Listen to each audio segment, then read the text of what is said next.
नमस्कार मु आलोक रंजन मुंडा। आज आम पढ़ा षष्ठ श्रेणी नवम अध्याय उद्भिदर मूलर गठन और कार्य।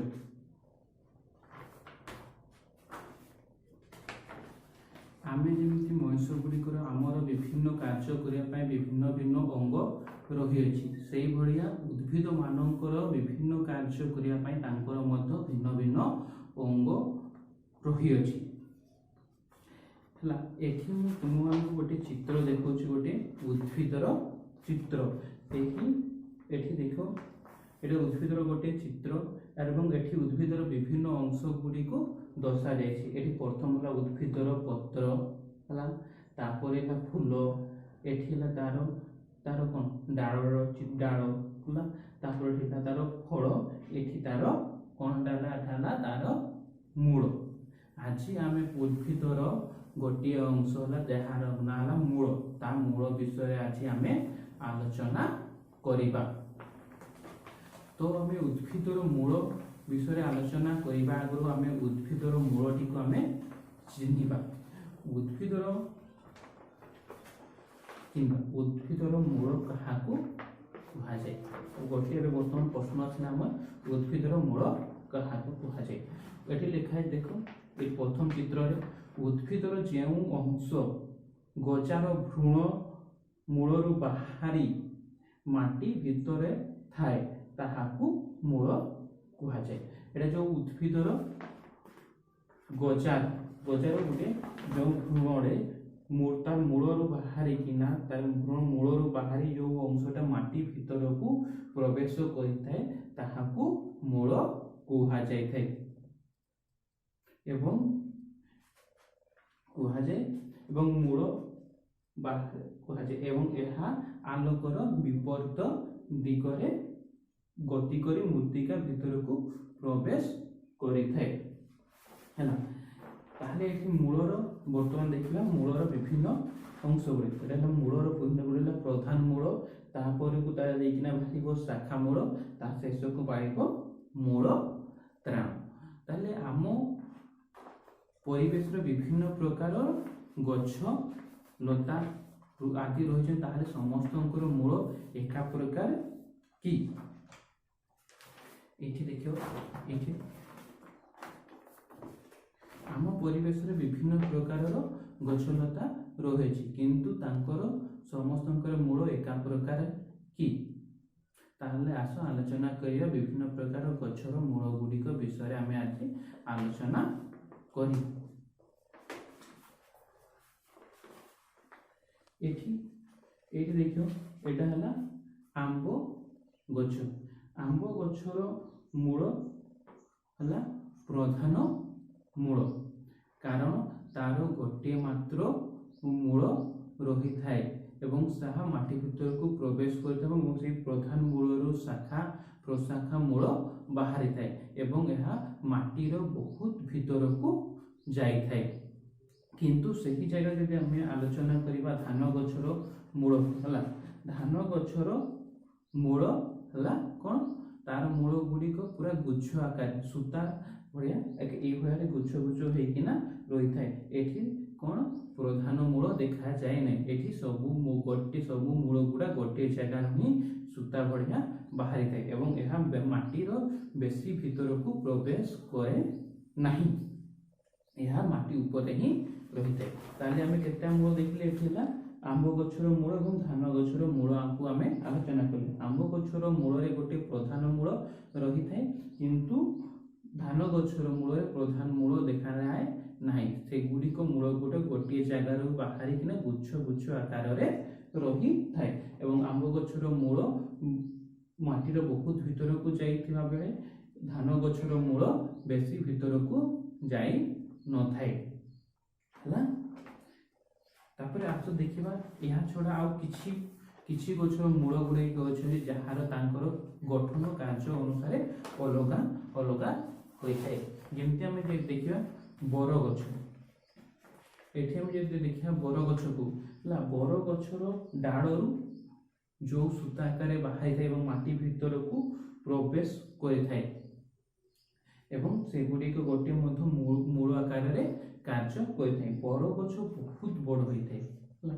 ବର ଗଛ ଗୁଡ଼ିକ ବହୁତ ବଡ଼ ବଡ଼ ହୋଇଥିବାରୁ ତାଙ୍କ ଡାଳରୁ ବାହାରିଥିବା ଯେଉଁ ସୂତା ଭଳିଆ ସେଗୁଡ଼ା ଯାଇକି ମାଟିକୁ ପ୍ରବେଶ କରି ସେ ଗୋଟିଏ ମୂଳ ଆକାରରେ କାର୍ଯ୍ୟ କରିଥାଏ ଏବଂ ଗଛଟିକୁ ସଠିକ ସ୍ତମ୍ଭ ଆକାରରେ ରହିବାରେ ସାହାଯ୍ୟ କରିଥାଏ।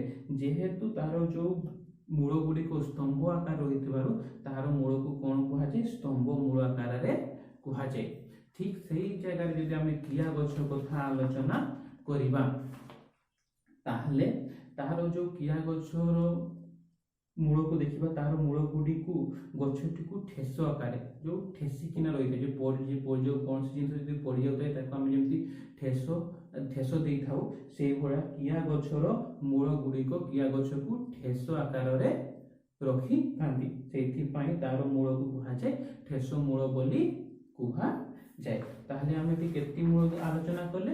ଏଠି ଆମେ ଦୁଇଟି ମୂଳ ବିଷୟରେ ଆଲୋଚନା କଲେ। ଗୋଟିଏ ହେଲା ବର ଗଛର ମୂଳ, ଯାହାକୁ ଆମେ ସ୍ତମ୍ଭ ମୂଳ ଆକାରରେ କହିଥାଉ, ଏବଂ ଦ୍ୱିତୀୟଟି ହେଲା କିଆ ଗଛର ମୂଳ, ଯାହାକୁ ଆମେ ଠେସ ମୂଳ ଆକାରରେ କହିଥାଉ।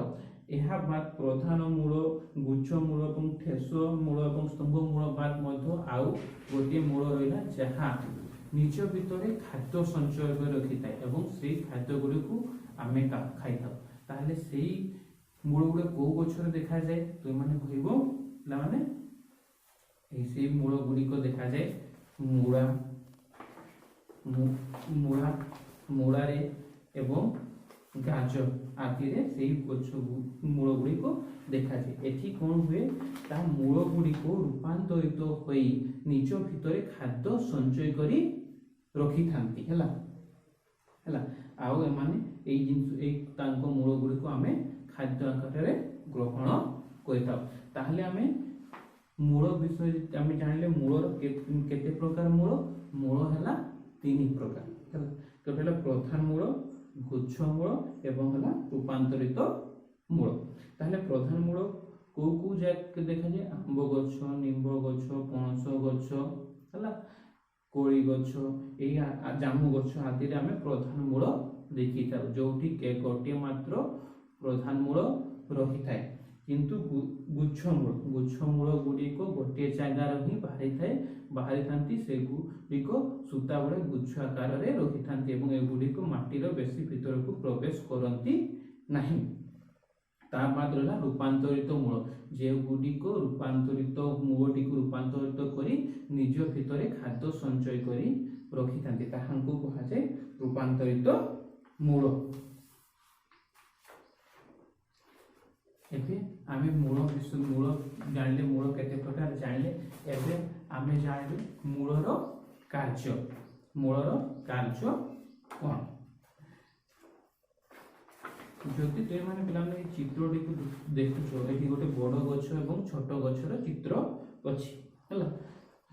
ଯଦି ଆମେ ତୁମମାନଙ୍କୁ କୁହାଯାଏ ତୁମେ ବଡ଼ ଗଛଟିକୁ ନିଜ ହାତ ସାହାଯ୍ୟରେ ଉପାଡ଼ି ପାରିବ ନା ଛୋଟ ଗଛଟିକୁ, ତାହେଲେ ସମସ୍ତଙ୍କର କ'ଣ ଉତ୍ତର ରହିବ?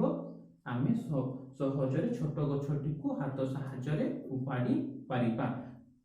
ବଡ଼ ଗଛଟିକୁ ଉପାଡ଼ି ପାରିବା ନାହିଁ, କାରଣ ଯେ ବଡ଼ ଗଛର ମୂଳ ମାଟିର ବହୁତ ଭିତରକୁ ପ୍ରବେଶ କରିଥାଏ ଏବଂ ମାଟିକୁ ବହୁତ ଜୋରରେ ଧରି ରଖିଥାଏ, ଯାହା ଫଳରେ ଗଛଟିକୁ ଉପାଡ଼ି ପାରିବା ନାହିଁ। କିନ୍ତୁ ଛୋଟ ଗଛର ମୂଳ ବେଶୀ ଭିତରକୁ ନ ଯାଇଥିବାରୁ ତାହାକୁ ଆମେ ସହଜରେ କ'ଣ ଉପାଡ଼ି ପାରିବା। ତାହେଲେ ମୂଳର କାର୍ଯ୍ୟ କ'ଣ?